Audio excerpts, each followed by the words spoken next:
আমার শাশুড়ি 5 মাসের গর্ভবতী। যখন এই কথা ডক্টর বলল, তখন আমার শাশুড়ি লজ্জায় কান্না করে দিলেন নিচের দিকে তাকিয়ে। আমি তার ছেলের বউ হিসেবে কি বলবো আমি নিজেও বুঝতে পারতেছি না। বিয়ের পর এই 6 মাসে রিমি একটা বিষয় খুব পরিষ্কার বুঝেছে।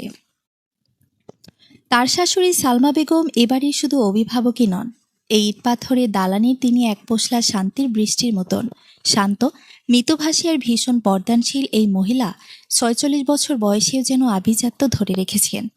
রিমি তাকে যতটা না শাশুড়ি হিসেবে পায়, তার চেয়ে বেশি পায় একজন নির্ভরতার ছায়া হিসেবে। কিন্তু গত ২-৩ মাস ধরে ছায়াটা কেমন যেন ফ্যাকাশে হয়ে যাচ্ছিল। সালমা বেগম ঠিক মতো খাচ্ছেন না, রান্নাঘরে গেলে অকারণে গা গোলাচ্ছে, আর সিঁড়ি দিয়ে উঠতে গেলে মাঝপথেই বসে পড়ছেন। রিমির শাশুড়ির এমন শারীরিক অবস্থা দেখে পরিবারের সবাই ভেবেছিল হয়তো বয়সজনিত ডায়াবেটিস কিংবা রক্তচাপের সমস্যা। কিন্তু রিমি লক্ষ্য করল মা যেন নিজের শরীর নিয়ে এক ধরনের কুণ্ঠায় ভুগছেন, কারোর সাথে চোখ মিলিয়ে কথা বলছেন না। শেষ পর্যন্ত রিমির জেদেই আজ বিকেলে ধানমন্ডির এক ক্লিনিকে নিয়ে আসা। চেম্বারের ভেতরে এসিটা হালকা গুঞ্জন করছে। ডাক্তার রিপোর্টটা হাতে নিয়ে যখন চশমার ওপর দিয়ে সালমা বেগমের দিকে তাকালেন, তখন তার মুখে এক চিলতে হাসি। অভিনন্দন সালমা বেগম, আপনি মা হতে চলেছেন। আপনি 5 মাসের অন্তঃসত্ত্বা। মুহূর্তের মধ্যে পুরো রুমটা যেন এক গভীর নিস্তব্ধতায় জমে পাথর হয়ে গেল। রিমির কানে শব্দগুলো যেন বাজ পড়ার মতো শোনালো। সে একবার ডাক্তারের দিকে তাকালো, একবার তার শাশুড়ির দিকে। ৪৬ বছর বয়সে শাশুড়ির গর্ভধারণ এই আধুনিক যুগেও আমাদের দেশের মধ্যবিত্ত পরিবারে এক বিশাল ধাক্কা। সালমা বেগম পাথরের মতো বসে রইলেন কয়েক সেকেন্ড। তারপর তার ফর্সা মুখটা অপমানে আর লজ্জায় লাল হয়ে উঠল।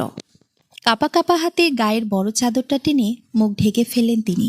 চোখ থেকে টপ টপ করে পানি গড়িয়ে পড়ছে প্রেসক্রিপশনের ওপর। তিনি মাথা নিচু করে ভাঙা গলায় শুধু বললেন, এই বয়সী মানুষ কি বলবে ডাক্তার সাহেব? আমার বড় ছেলেটার বিয়ে দিয়েছি মাত্র কদিন হলো, তার বউ পাশে দাঁড়িয়ে। আমি এখন কোন মুখ দেখাবো? ডাক্তার সাহেব প্রবোধ দেওয়ার চেষ্টা করলেন, কিন্তু সালমা বেগমের কান্না থামল না। রিমি তখনও হতভম্ব, তার মনের ভেতর হাজারো চিন্তার ঝড়। বাইরে আত্মীয় স্বজনের কানাঘোষা, প্রতিবেশীদের বাঁকা হাসি, আর সবচেয়ে বড় কথা, রিমির স্বামী অর্থাৎ সালমা বেগমের বড় ছেলে রাশেদ এই খবরটা কিভাবে নেবে? বাড়ির নতুন বউ আসার পর শাশুড়ির গর্ভবতী হওয়াটা আমাদের সমাজে এখনও এক ধরনের ট্যাবু বা সামাজিক অপরাধের মতো দেখা হয়। ক্লিনিক থেকে বেরিয়ে গাড়িতে ওঠার সময়ও সালমা বেগম নিজেকে গুটিয়ে রেখেছিলেন। গাড়ির পেছনে ছিটে রিমি আর শাশুড়ি পাশাপাশি বসা। জানালার বাইরে পড়ন্ত বিকেলের আলো। সালমা বেগম মুখ ফিরিয়ে বাইরে তাকিয়ে নিঃশব্দে কাঁদছেন। রিমির খুব ইচ্ছে করছিল মায়ের হাতটা শক্ত করে ধরতে, বলতে, মা, এতে আপনার কোনো দোষ নেই, এটা তো আল্লাহর দান। কিন্তু সংকোচ আর সামাজিক জড়তা তাকেও আষ্টে পৃষ্ঠে বেঁধে রেখেছে। গাড়ির কাছের প্রতিবিম্বে রিমি দেখতে পেল তার শাশুড়ির বিধ্বস্ত চেহারা। একজন নারীর জন্য মাতৃত্ব আনন্দের সংবাদ হওয়ার কথা, কিন্তু এই সামাজিক প্রেক্ষাপটে এই বয়সে তা যেন এক বিশাল বোঝা হয়ে দাঁড়িয়েছে। লজ্জার চাদরে নিজেকে ঢেকে রাখা এই মহিলাই তো তাকে এ কদিন আগে আগলে রেখেছিলেন। আজ তিনি নিজেই কত অসহায়। বাসার গেটে যখন গাড়ি থামল, সালমা বেগমের চোখে মুখে তখন আসন্ন এক যুদ্ধের আতঙ্ক। বাড়ির ভেতর রাশেদ আর তার বাবা ড্রয়িং রুমে বসে গল্প করছেন। তারা কেউ জানেন না আজ এই সন্ধ্যার সাথে সাথে এক নতুন ঝড়ের পূর্বাভাস তাদের ঘরে ঢুকছে। রিমি মনে মনে নিজেকে শক্ত করল। সে জানে সামনের দিনগুলো অনেক কঠিন। একদিকে শাশুড়ির সম্মান, অন্যদিকে সমাজের বিষাক্ত কথা। রিমির চোখে ভাসছে সালমা বেগমের সেই নিচু করা মাথার চোখের পানি। সে কি পারবে এই পরিবারকে আগলে রাখতে? ড্রয়িং রুমে পা রাখতেই এক অদ্ভুত থমথমে নীরবতার রিমিকে গ্রাস করল। রাশিদ আর তার বাবা জনাব মোস্তাক আহমেদ টেলিভিশনের খবরে মগ্ন ছিলেন। কলিং বেলের শব্দে রাশিদ হাসি মুখে তাকালো। কি খবর মা? ডাক্তার কি বলল? প্রেশার কি খুব বেশি? সালমা বেগম কোনো উত্তর দিলেন না। তিনি দ্রুত পায়ে নিজের রুমের দিকে চলে গেলেন। ওড়না দিয়ে মুখটা এখনও ঢাকা। তার এই অস্বাভাবিক আচরণে রাশিদ আর তার বাবা দুজনেরই কপালে চিন্তার ভাঁজ পড়ল। জনাব মোস্তাক রিমির দিকে তাকিয়ে জিজ্ঞেস করলেন, মা রিমি, তোমার শাশুড়ির কি হয়েছে? শরীর বেশি খারাপ? রিমি দরজায় দাঁড়িয়ে ঘামছে। তার মনে হচ্ছে এই মুহূর্তের সত্যিটা একটা কাচের দেয়ালের মতো, যা একবার ভেঙে পড়লে পুরো ঘরটা লণ্ডভণ্ড হয়ে যাবে। সে ঢোক গিলে বলল, মা একটু ক্লান্ত, আপনারা বসুন, আমি আসি। রিমি সোজা শাশুড়ির রুমে গেল। সালমা বেগম জায়নামাজে বসে ডুকরে কাঁদছেন। ৪৬ বছর বয়সে এসে এই মাতৃত্ব যেন তার কাছে কোনো আশীর্বাদ নয়, বরং লোকলজ্জার এক মরণ ফাঁদ। রিমি আলতো করে তার কাঁধে হাত রাখল। সালমা বেগম আর্তনাদ করে উঠলেন, রিমি, তুই কেন আমাকে নিয়ে গেলি ক্লিনিকে? এই লজ্জা নিয়ে আমি বাঁচব কি করে? কাল যখন তোর ননদ ভাসুরা জানবে, যখন প্রতিবেশীরা ছিছি করবে, তখন আমি কোথায় মুখ লুকাবো? তুই তো নতুন বউ, তোর কাছেও আমি ছোট হয়ে গেলাম রে। রিমির বুকের ভেতরটা হাহাকার করে উঠল। সে শাশুড়ির হাত দুটো জড়িয়ে ধরে বলল, মা, এভাবে বলবেন না। সন্তান আল্লাহর নিয়ামত, এতে আপনার কি দোষ? আপনি তো কোনো পাপ করেননি। কিন্তু সালমা বেগমের কান্না থামল না। ঠিক সেই মুহূর্তে দরজায় রাশেদ এসে দাঁড়ালো। তার চোখে মুখে সন্দেহ। কি লুকাচ্ছ তোমরা? রিমি, মায়ের কি হয়েছে বলো তো? রিপোর্ট কোথায়? রিমি বুঝতে পারল আর লুকানো সম্ভব নয়। সে কম্পিত হাতে ফাইলটা রাশেদের দিকে বাড়িয়ে দিল। রাশেদ ভ্রুকুচকে রিপোর্টটা পড়ার পর তার হাত থেকে ফাইলটা ফ্লোরে পড়ে গেল। তার চোখের দৃষ্টি স্থির হয়ে গেছে। নিজের মায়ের এই বয়সে মা হওয়ার খবরটা নিতে তার পৌরুষে আর তার আধুনিক শিক্ষায় কোথাও যেন বড় একটা ধাক্কা লাগলো। এসব কি রিমি? এটা কিভাবে সম্ভব? রাশেদের গলার স্বর নিচু, কিন্তু তাতে এক ধরনের চাপা রাগ, বিরক্তি। সে রুম থেকে বের হয়ে গেল। পেছন থেকে জনাব মোস্তাক আহমেদ এসে ফাইলটা তুলে নিলেন। তিনি শান্তভাবে রিপোর্টটা পড়লেন। মোস্তাক আহমেদও লজ্জায় মাথা নিচু করলেন। রুমে এক পিনপতন নীরবতা। সালমা বেগম তখনও মাথা নিচু করে কাঁদছেন, যেন তিনি কোনো মস্ত বড় অপরাধ করে ফেলেছেন। কিছুক্ষণ পর মোস্তাক আহমেদ রুম থেকে বের হয়ে দীর্ঘশ্বাস ফেলে রাশেদের দিকে তাকালেন। তিনি পরিস্থিতিটা স্বাভাবিক করার জন্য রাশেদকে বললেন, রাশেদ, তুই অবাক হচ্ছিস কেন? তোর মা অসুস্থ নয়, তিনি একটা নতুন প্রাণ বয়ে বেড়াচ্ছেন। এতে লজ্জা পাওয়ার কি আছে? রাশেদ তীব্র স্বরে বলে উঠল, বাবা, আপনি বুঝতে পারছেন না? বন্ধুদের আমি কি বলবো? রিমির বাপের বাড়ির লোকেরা জানলে কি ভাববে? মানুষ বলবে বুড়ো বয়সে এদের ঢং দেখে বাঁচি না। আমাদের তো একটা সম্মান আছে নাকি? ছেলের এই রূঢ় কথাগুলো সালমা বেগমের কানে তীরের মতো বিঁধল। তিনি এবার মুখ তুললেন। তার চোখ দুটো লাল। অপমানে তার শরীর কাঁপছে। কিন্তু সবাইকে অবাক করে দিয়ে রিমি রাশিদের সামনে গিয়ে দাঁড়ালো। তার শান্ত অথচ দৃঢ় কণ্ঠস্বর পুরো ঘরে প্রতিধ্বনিত তুলল, রাশিদ, আজ যদি আমার পেটে এই সন্তান আসতো, তবে কি তুমি এভাবে সম্মানের দোহাই দিতে? মা যদি তোমাকে জন্ম দিয়ে অপরাধ না করে থাকেন, তবে এই সন্তানকে কেন তোমরা অপরাধের চোখে দেখছো? বাইরের মানুষ কি বলবে সেটা বড় কথা নয়। বড় কথা হলো এই বয়সে মায়ের শরীরের যত্ন নেওয়া। তোমরা পুরুষরা শুধু সম্মানের কথাই ভাবছ, কিন্তু একবারও কি ভেবেছ মা এই মুহূর্তে কতটা মানসিকভাবে ভেঙে পড়েছেন? রিমির কথা শুনে জনাব মোস্তাক মুগ্ধ হয়ে তার পুত্রবধূর দিকে তাকালেন। রাশেদ স্তব্ধ হয়ে গেল। সে রিমির চোখে এক অন্যরকম তেজ দেখতে পেল। একজন নারীর প্রতি আরেকজন নারীর সহমর্মিতার তেজ। রাতে খাবার টেবিলে কেউ কোনো কথা বলল না। সালমা বেগম ঘর থেকে বের হননি। রিমি নিজ হাতে খাবার নিয়ে শাশুড়ির রুমে গেল। সে জানে যুদ্ধটা কেবল শুরু হয়েছে। আগামীকাল যখন আত্মীয়রা জানবে, যখন ফোন আসতে শুরু করবে, তখন এই বাড়িটা এক রণক্ষেত্রে পরিণত হবে। কিন্তু রিমি মনে মনে প্রতিজ্ঞা করল, যে সম্মান সালমা বেগমকে এই বাড়িতে দিয়েছিল, সেই সম্মান সে ফিরিয়ে দেবেই। রাতটা ছিল ভীষণ দীর্ঘ। রিমির চোখের পাতায় এক মুহূর্তের জন্য ঘুম জড়ায়নি। পাশের ঘরে শাশুড়ির কান্নার আওয়াজ থামলেও এক অদ্ভুত ভ্যাপসা নীরবতা পুরো বাড়িটাকে শ্বাসরুদ্ধ করে রেখেছে। রাশেদ পিঠ ফিরিয়ে শুয়ে আছে। ওর নিঃশ্বাসে অস্থিরতা। রিমি জানে এই মুহূর্তে যুক্তির চেয়ে জেদ রাশেদকে বেশি গ্রাস করে আছে। সকাল হতে ড্রয়িং রুমের ল্যান্ডফোনটা বেজে উঠল। এই শব্দের মধ্যে যেন একটা অশনি সংকেত ছিল। রিমি ফোন ধরল। তাড়াতাড়ি করে রাশিদের বড় বোন কল দিয়েছে। তানিয়াপা কল দিয়েছেন। ওপাশ থেকে তীক্ষ্ণ স্বরে ভেসে এলো, রাশিদ কোথায়? কিরে রিমি, এসব কি শুনছি? ছোট চাচি ফোন করে হাসাহাসি করছে। বলছে তোদের বাড়িতে নাকি নতুন মেহমান আসছে। এই বয়সী মা এসব কি কাণ্ড শুরু করলো? আমার শ্বশুর বাড়িতে মুখ দেখানোর জায়গা নেই। রিমি শান্ত গলায় বলল, আপা শান্ত হন, মা অসুস্থ ছিলেন, আমরা ডাক্তারের কাছে গিয়েছিলাম। অসুস্থ না ছাই। তানিয়াপা কথা কেড়ে নিলেন। এটা তো সামাজিক কেলেঙ্কারি। মা কি একবারও আমাদের কথা ভাবলো না? তোদের নতুন বিয়ে হয়েছে, এখন এসব মানায়? ফোনটা রেখে রিমি দেখল সালমা বেগম দরজার আড়ালে দাঁড়িয়ে সব শুনছেন। তার মুখটা সাদা কাগজের মতো ফ্যাকাশে হয়ে গেছে। তিনি থরথর করে কাঁপছেন। রিমি দ্রুত গিয়ে তাকে ধরে রুমে নিয়ে গেল। মা, আপনি ওদের কথায় কান দেবেন না। মানুষের মুখ আপনি বন্ধ করতে পারবেন না, কিন্তু নিজের মনটাকে তো শক্ত করতে পারেন। সালমা বেগম ফিসফিস করে বললেন, তানিয়া ঠিকই বলেছে রে মা, আমার মরণ হলে বোধহয় সবাই শান্তি পেত। কাল রাত থেকে তোর বাবাও আমার সাথে একটাও কথা বলেনি। উনিও বোধহয় আমাকে অপরাধী ভাবছেন। ঠিক তখনই জনাব মোস্তাক আহমেদ রুমে ঢুকলেন। তার হাতে এক গ্লাস দুধ আর কিছু ফল। গতরাতের সেই কুণ্ঠা কাটিয়ে উঠেছেন তিনি। তিনি সালমা বেগমের সামনে বসে ধীর স্থির কণ্ঠে বললেন, তানিয়াকে বলে দিয়েছি এটা আমাদের পারিবারিক বিষয়, বাইরে কারোর নাক গলানোর দরকার নেই। আর রাশেদ, ও এখনও ছেলে মানুষ, পরিস্থিতির গুরুত্ব বুঝতে পারছে না। তিনি সালমা বেগমের দিকে তাকিয়ে একটু হাসলেন। লজ্জা পাওয়ার কিছু নেই সালমা, আল্লাহ যা কপালে রেখেছেন তা হাসি মুখে মেনে নেওয়াই মুমিনের কাজ। আমাদের বয়স হয়েছে ঠিকই, কিন্তু এই সন্তান তো আমাদের একাকিত্বের সঙ্গীও হতে পারে।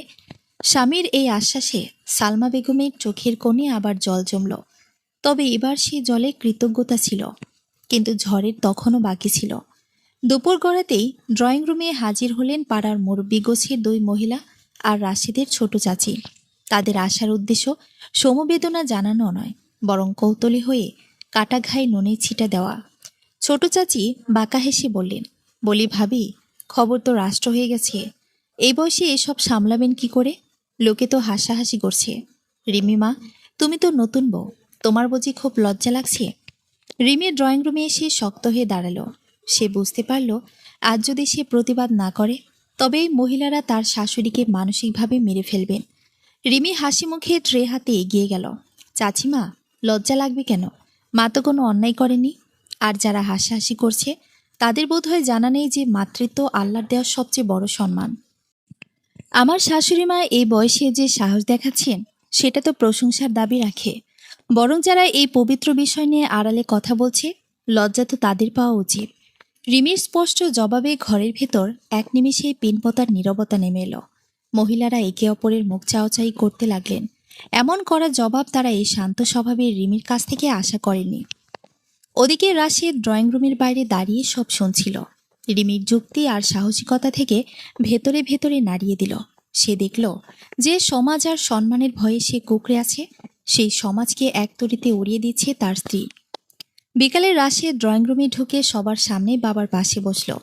তারপর মায়ের রুমের দিকে তাকিয়ে উচ্চস্বরে বলল, রিমি, মার ফল খাওয়ার সময় হয়েছে। তুমি কি মাকে একটু ডাইনিংয়ে নিয়ে আসবে? আমরা সবাই একসাথে চা খাবো। সালমা বেগম রুম থেকে বের হয়ে এলেন। তার মাথার ঘোমটাটা আগের মতোই শক্ত, কিন্তু এবার তার চোখ নিচু নয়। রিমির হাত ধরে তিনি যখন সোফায় বসলেন তখন বাড়ির পরিবেশটা একটু হালকা হতে শুরু করেছে।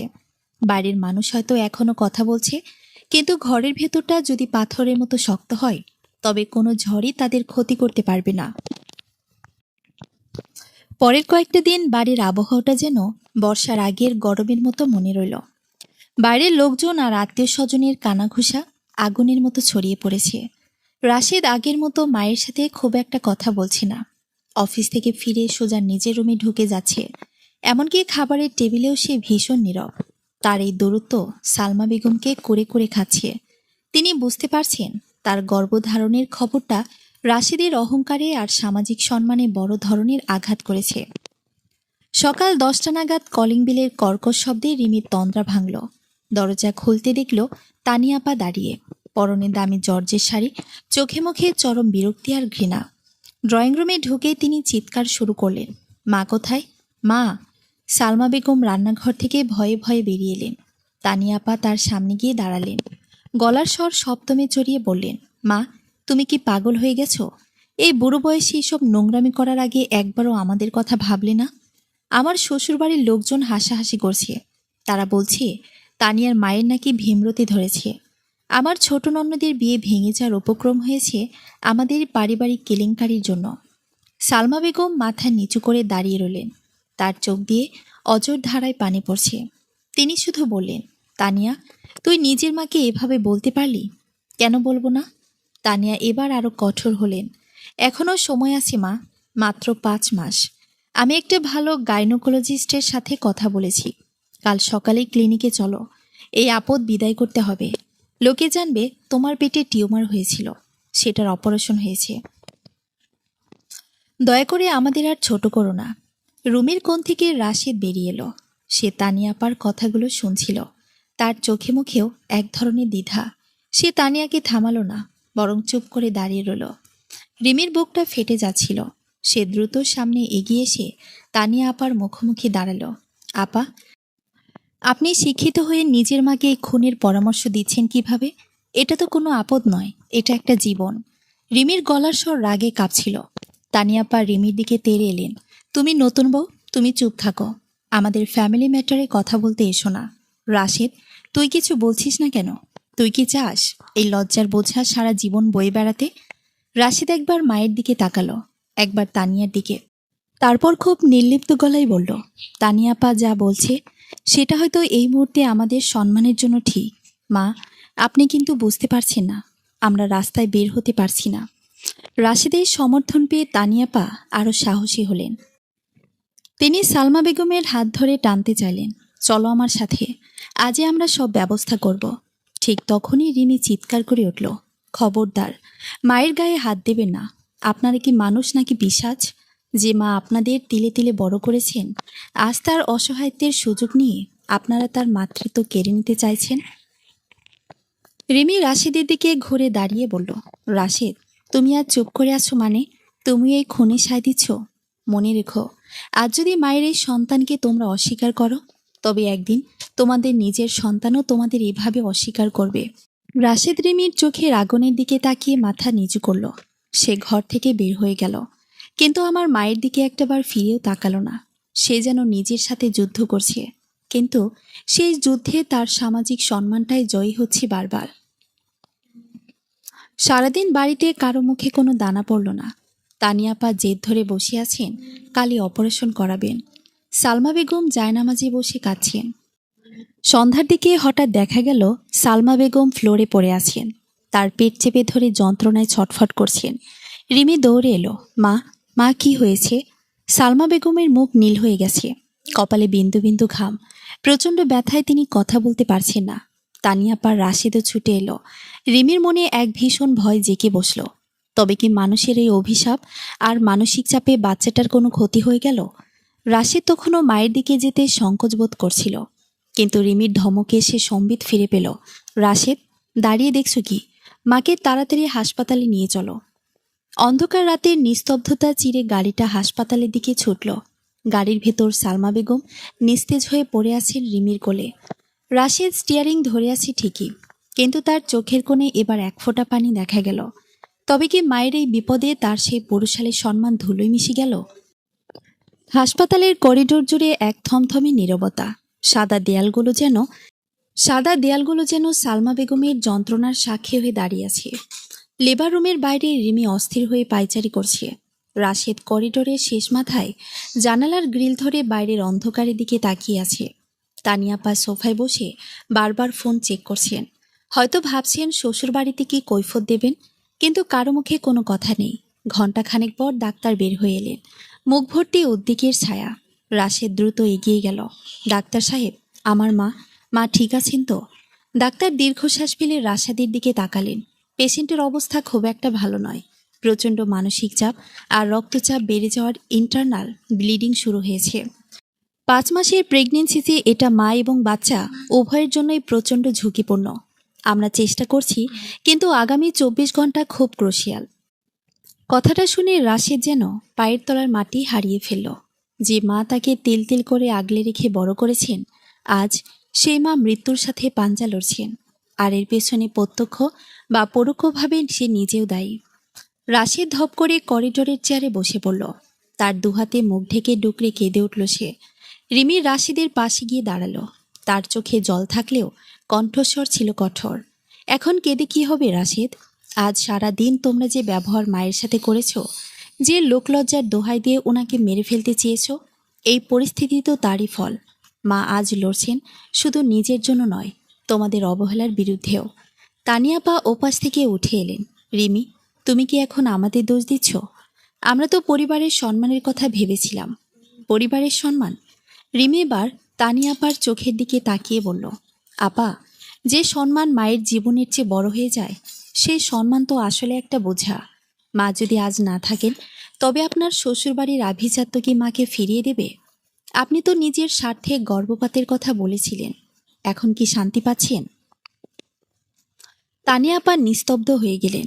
তার ভেতরে হয়তো কোথাও অপরাধবোধ কাজ করতে শুরু করেছে। রাশিদ হঠাৎ উঠে দাঁড়িয়ে ডাক্তারদের রুমের দিকে গেল। সে চিৎকার করে বলতে চাইল, আমার মাকে বাঁচান, বাচ্চাটাকেও বাঁচান। আমি সব লোকলজ্জা মেনে নিতে রাজি আছি। মাঝরাতে একবার সালমা বেগমের জ্ঞান ফিরল। রিমিকে ভেতরে যাওয়ার অনুমতি দেওয়া হলো। সালমা বেগমের চোখ দুটো আধবোজা, মুখটা অক্সিজেনে মাস্কে ঢাকা। রিমি তার হাতটা ধরতেই তিনি ক্ষীণ স্বরে বললেন, রিমি, আমার বাচ্চাটা কি আছে রে? ওরা কি কেড়ে নিল? রিমি কান্নায় ভেঙে পড়ল। সে মায়ের হাতে কপালে চুমু খেয়ে বলল, না মা, কিচ্ছু হয়নি। আপনার সন্তান আপনার কাছেই আছে। আপনাকে সুস্থ হতে হবে মা, আমাদের জন্য। সালমা বেগম রিমির দিকে তাকিয়ে একচিলতে হাসলেন, যেন তিনি বুঝতে পারলেন এই পুরো দুনিয়ায় তার পাশে শুধু এই মেয়েটাই পাহাড়ের মতো দাঁড়িয়ে আছে। সকাল হওয়ার সাথে সাথে জনাব মোস্তাক আহমেদ হাসপাতালে এলেন। তিনি সারা রাত জায়নামাজে পড়েছিলেন। তার চোখে মুখে এক ধরনের প্রশান্তি। তিনি রাশিদের কাঁধে হাত রাখলেন। রাশিদ বাবাকে জড়িয়ে ধরে কেঁদে ফেলল, বাবা, আমাকে মাফ করে দিন, আমি খুব বড় ভুল করেছি। মোস্তাক সাহেব শান্ত গলায় বললেন, ভুল মানুষেরই হয় রাশিদ, কিন্তু সেই ভুল শুধরে নেওয়ার সুযোগ আল্লাহ সবাইকে দেন না। তোর মা আজ জীবন মৃত্যুর সন্ধিক্ষণে দাঁড়িয়ে তোকে একটা শিক্ষা দিয়ে যাচ্ছেন। জীবন সবকিছুর ঊর্ধ্বে। পরের দুদিন হাসপাতাল আর ঘরের মধ্যে দৌড়ঝাঁপ চলল। ধীরে ধীরে সালমা বেগমের অবস্থা স্থিতিশীল হতে শুরু করল। ডাক্তার জানালেন, আপাতত বিপদ কেটে গেছে, তবে তাকে কড়া বিশ্রামে থাকতে হবে। বাসায় ফেরার দিন রাশেদ নিজেই হুইলচেয়ার ঠেলে মাকে গাড়িতে তুলল। বাড়িতে ঢোকার সময় পাড়ার কিছু মহিলা কৌতূহলী হয়ে তাকিয়েছিল। রাশেদ এবার আর মুখ নিচু করল না। সে বুক ফুলিয়ে মায়ের পাশে হেঁটে ঘরে ঢুকল। তানিয়া আপা তার ব্যাগ গুছিয়ে নিজের বাড়িতে ফিরে গেলেন। যাওয়ার আগে মায়ের কপালে হাত দিয়ে শুধু বললেন, মা, নিজের যত্ন নিও। রিমির মনে হলো ঝড়টা থেমে গেছে, কিন্তু ঝড়ের পর যে ধ্বংসস্তূপ পড়ে থাকে তা গোছাতে এখনো অনেক সময় বাকি। সালমা বেগম ঘরে ফিরে এসে নিজের ঘরে একা থাকতে চাইলেন না। তিনি রিমির হাত শক্ত করে ধরে রাখলেন। এই যে নতুন এক সম্পর্কের বাঁধন তৈরি হলো, তা কি পারবে আগত মেহমানের জন্য এক নিরাপদ পৃথিবী গড়তে? হাসপাতালের সেই ভয়াবহ রাতের পর সময় যেন দ্রুতবেগে বয়ে চলল। সালমা বেগমের গর্ভাবস্থার বাকি 4 মাস রিমি তার ছায়ার মতো পাশে ছিল। রাশিদ আগের চেয়ে অনেক বেশি দায়িত্বশীল হয়ে উঠেছে। বাইরে কে কি বলল তা এখন আর এই বাড়িতে প্রভাব ফেলে না।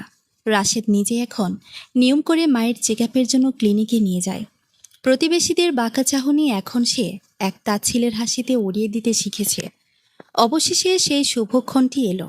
শীতের এক কুয়াশাচ্ছন্ন সকালে রাজধানীর এক বেসরকার হাসপাতালে সালমা বেগমের কোল আলো করে এলো এক ফুটফুটে পুত্র সন্তান।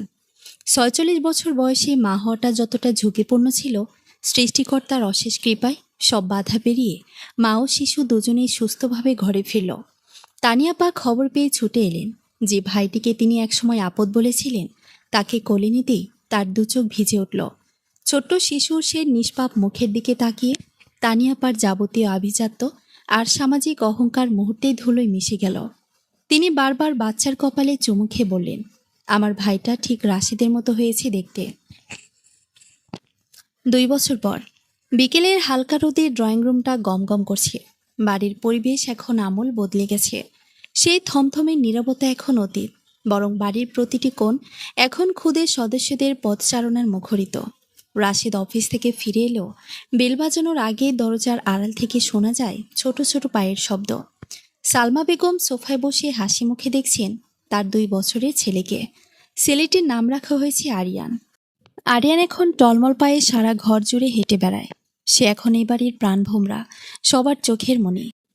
জনাব মোস্তাক আহমেদ আগে অফিস থেকে ফেরার জন্য অস্থির থাকতেন না, কিন্তু এখন আরিয়ানের সাথে খেলার টানে বিকেল হতেই ব্যাগ গুছিয়ে বাড়ির দিকে রওনা হন। আরিয়ান এখন রিমির আঁচল ধরে টানে, আধো আধো বল ফুটিয়ে বলে, বৌমণি, খোদা। রিমি হাসি মুখে আরিয়ানকে কোলে তুলে নেয়। রিমি এখন আর শুধু এ বাড়ির বড় বউ না, সে আরিয়ানের দ্বিতীয় মা। রিমি অনুভব করে 2 বছর আগে যে লড়াইটা সে শুরু করেছিল, আজ তা এক সার্থক পূর্ণতা পেয়েছে। সালমা বেগম রিমির দিকে তাকিয়ে পরম মমতায় বললেন, জানিস রিমি, আজ যদি তুই সেদিন আমার হাতটা শক্ত করে না ধরতিস, তবে এই আনন্দ আমি কোনোদিন পেতাম না।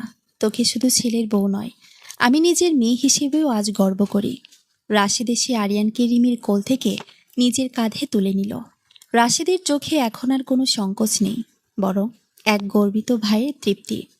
পাড়া প্রতিবেশীরা যারা একসময় আড়ালে হাসাহাসি করত, এখন তারাই আরিয়ানকে দেখার বাহানায় এই বাড়িতে আসে। আরিয়ান তার নিষ্পাপ হাসি দিয়ে সবার মন জয় করে নিয়েছে। বাংলাদেশের এই মধ্যবিত্ত সমাজ ব্যবস্থায় রক্তের সম্পর্কের চেয়েও যে মানসিক সাহসিকতা আর সহমর্মিতা বড়, রিমির এই নীরব যুদ্ধ তারই প্রমাণ। বাড়ির দক্ষিণে জানালা দিয়ে আসা পরন্ত বিকেলের আলোয় দেখা যায় একটি সম্পূর্ণ সুখী পরিবার হাসি মুখে আড্ডায় মগ্ন। আরিয়ান তার ছোট্ট পায়ে হেঁটে হেঁটে রাশিদের থেকে বাবার কাছে যাচ্ছে, আর মাঝখানে দাঁড়িয়ে রিমি ও সালমা বেগম একে অপরের দিকে তাকিয়ে হাসছেন। সেই হাসিতে কোনো লজ্জা নেই, কোনো গ্লানি নেই, আছে শুধু এক নিঃস্বার্থ মাতৃত্বের জয় আর অটুট এক রক্তের বাঁধনের গল্প। সমাপ্ত। গল্পটি কেমন লাগলো আশা করি আজকে কমেন্টে জানিয়ে যাবেন। ধন্যবাদ।